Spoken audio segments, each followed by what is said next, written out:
साम्राज्य सामान्यांचा असामान्य आवाज। जिल्हा परिषदेमध्ये तसे पाहायला गेले तर गटनेता हे पद यापूर्वी तितके महत्त्वाचे मानले जात नव्हते, पण यावेळी स्वीकृत सदस्य घेतले जाणार असल्याने या पदाला महत्त्व प्राप्त झाले आहे।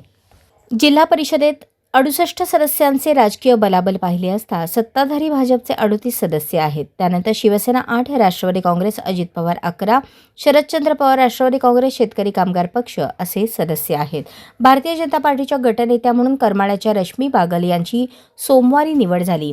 यापूर्वीच एकनाथ शिंदे शिवसेनेच्या गटनेतेपदी मोहोळचे चरणराज चौरे यांची पक्षाने निवड केली, तर अजित पवारांच्या राष्ट्रवादी काँग्रेस पक्षाच्या गटनेतेपदावर पूर्वी सांगोल्याचे अतुल पवार यांची निवड करण्यात आली होती।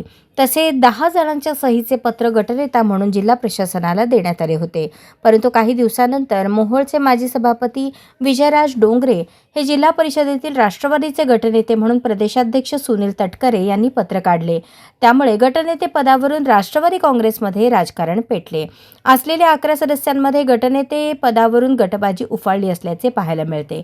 अचानक विजयराज डोंगरे यांचे नाव गटनेते म्हणून प्रदेश राष्ट्रवादीकडून आल्याने अतुल पवार हे नाराज असल्याचे बोलले जाते। ते या विरोधात जिल्हाधिकाऱ्यांकडे तक्रार करणार असल्याचेही सांगण्यात आले। तर राष्ट्रवादीमध्ये 2 गट पडतील आणि स्वीकृत सदस्य निवडीवरून गोंधळ उडेल अशीही चिन्हे आहेत। त्यामुळे पक्षाने वेळेवर लक्ष घातले तर पुढील येणाऱ्या अडचणींवर लगेच निर्णय घेता येईल।